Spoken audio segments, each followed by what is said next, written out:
Esto está a una altura de 1500 metros, según ponía allí. No tardará mucho a nevar, pues. Ahora a noviembre probablemente ya.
Debido a la proximidad de la otra iglesia existente en Taúll,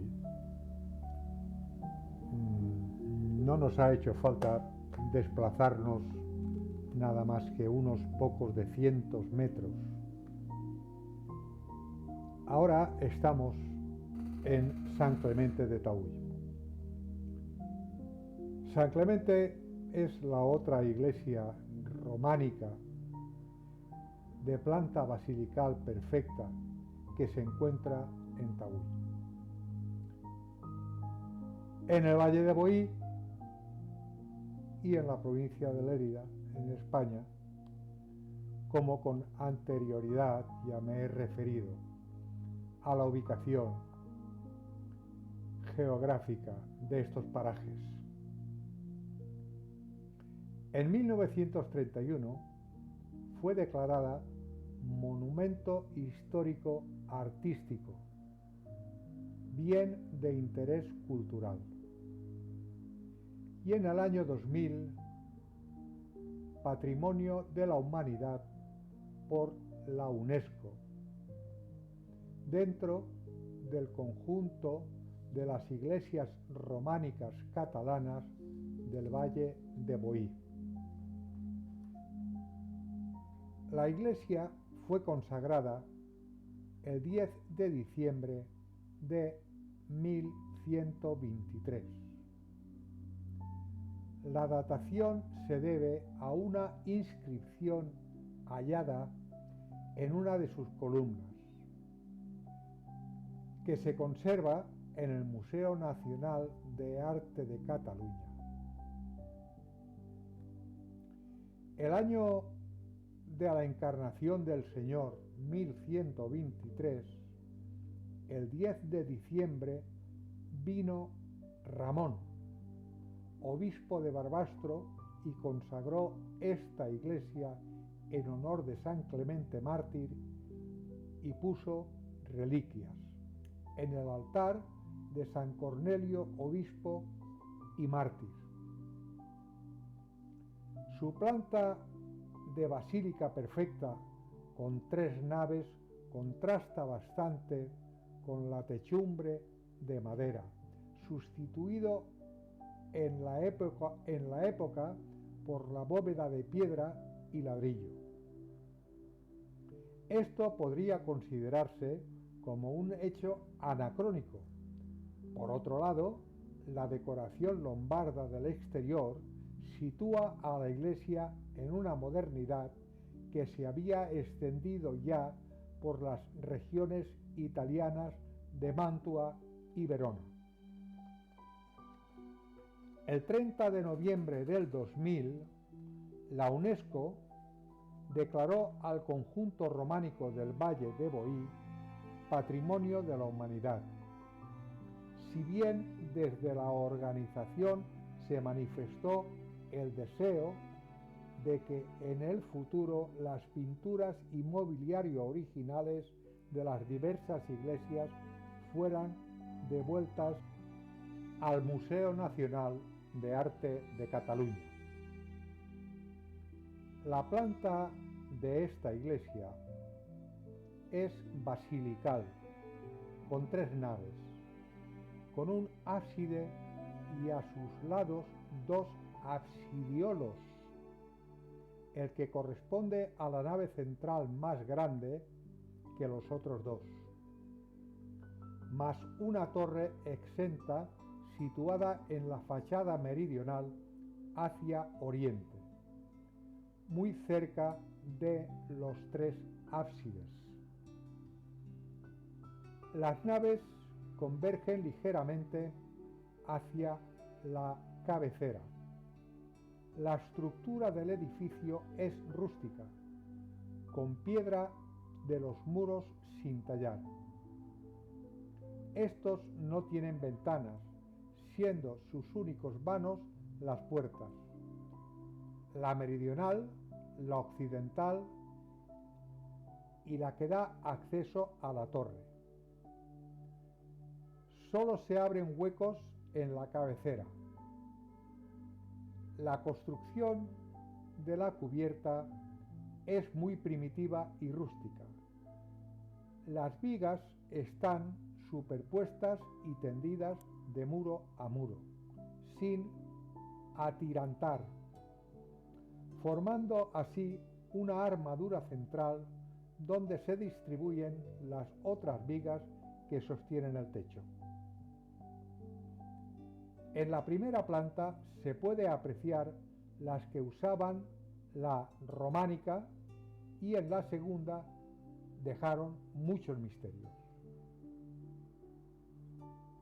El interior de esta iglesia, o sea, las naves, están divididas por 3 columnas cada una. Las columnas son cilíndricas, hechas de piedras amalgamadas. Algunas salen directamente desde el suelo, mientras que otras se asientan sobre una base muy simple.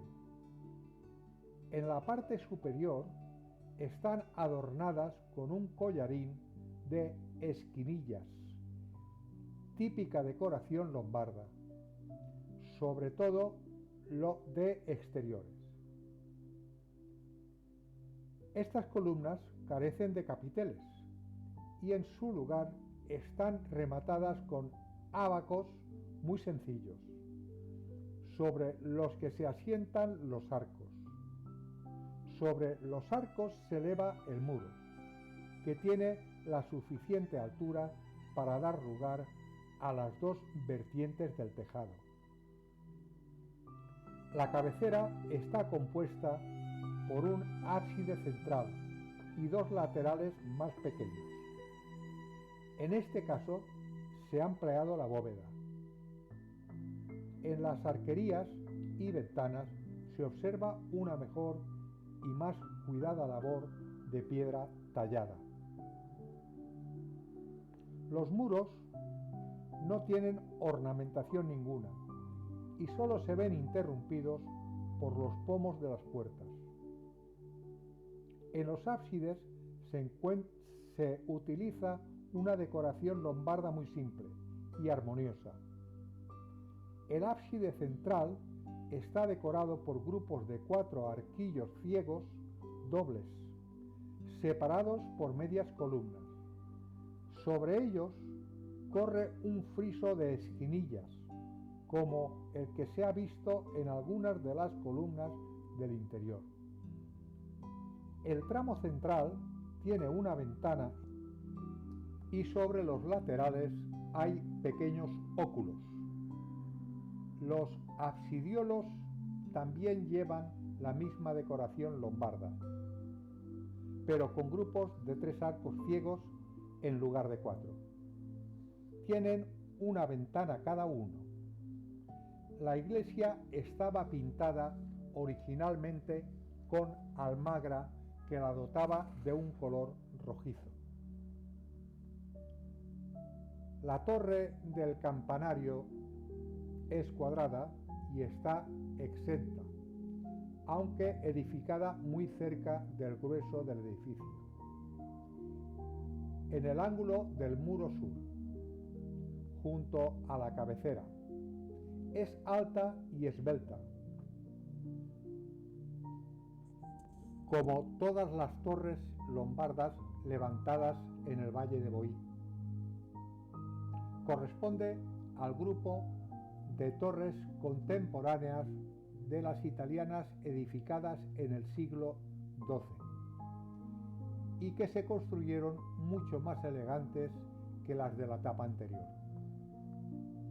Consta de 5 pisos, asentados sobre un zócalo macizo bastante alto. En sus 4 caras de cada piso se repite una y otra vez la misma decoración y su distinto número de ventanas. En el zócalo hay una sola ventana, más los 5 arquillos ciegos.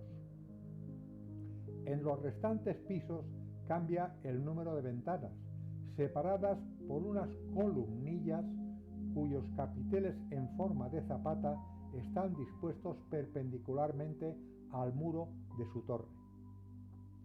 Los 3 últimos pisos llevan a manera de imposta una decoración de esquinillas, como la de los ábsides.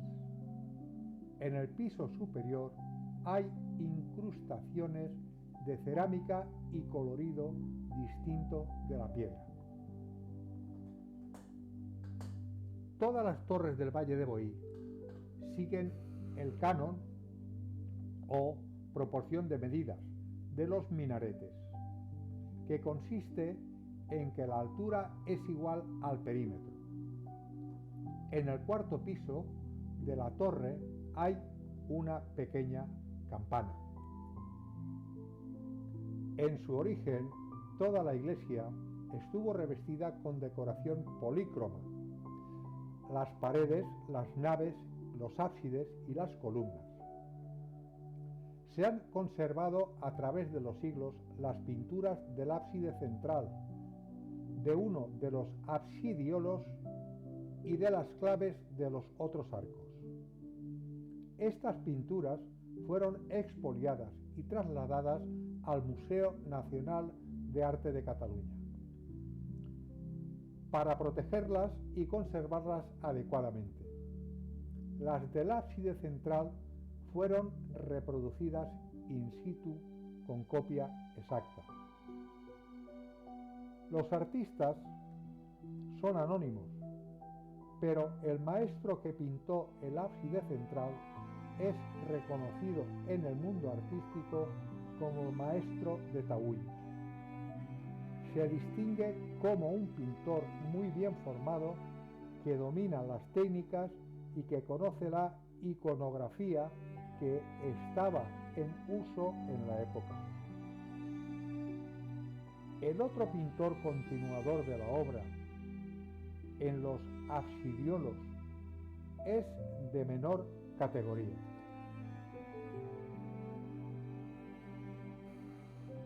Todo el cascarón del ábside central, de 4 metros de diámetro, estaba recubierto de pinturas murales que se conservan en el Museo Nacional de Arte de Cataluña.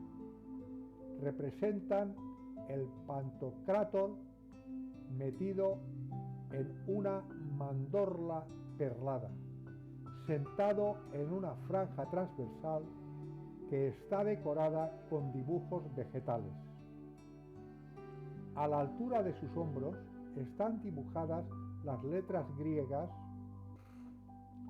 Alfa y Omega, simbolizando a Cristo como principio y fin de todas las cosas. El Pantocràtor está en actitud de bendición, con su mano derecha, mientras que en la izquierda sostiene un libro abierto en el que puede leerse Ego sum lux mundi, yo soy la luz del mundo. Está vestido con una túnica grisácea y envuelto en un manto azulado. Sus pies desnudos descansan sobre una semiesfera, saliéndose de la mandorla. A su alrededor se ven 4 ángeles que llevan los atributos de los 4 evangelistas, el tetramorfo y los 2 serafines de 6 alas, en las que se han dibujado 6 ojos.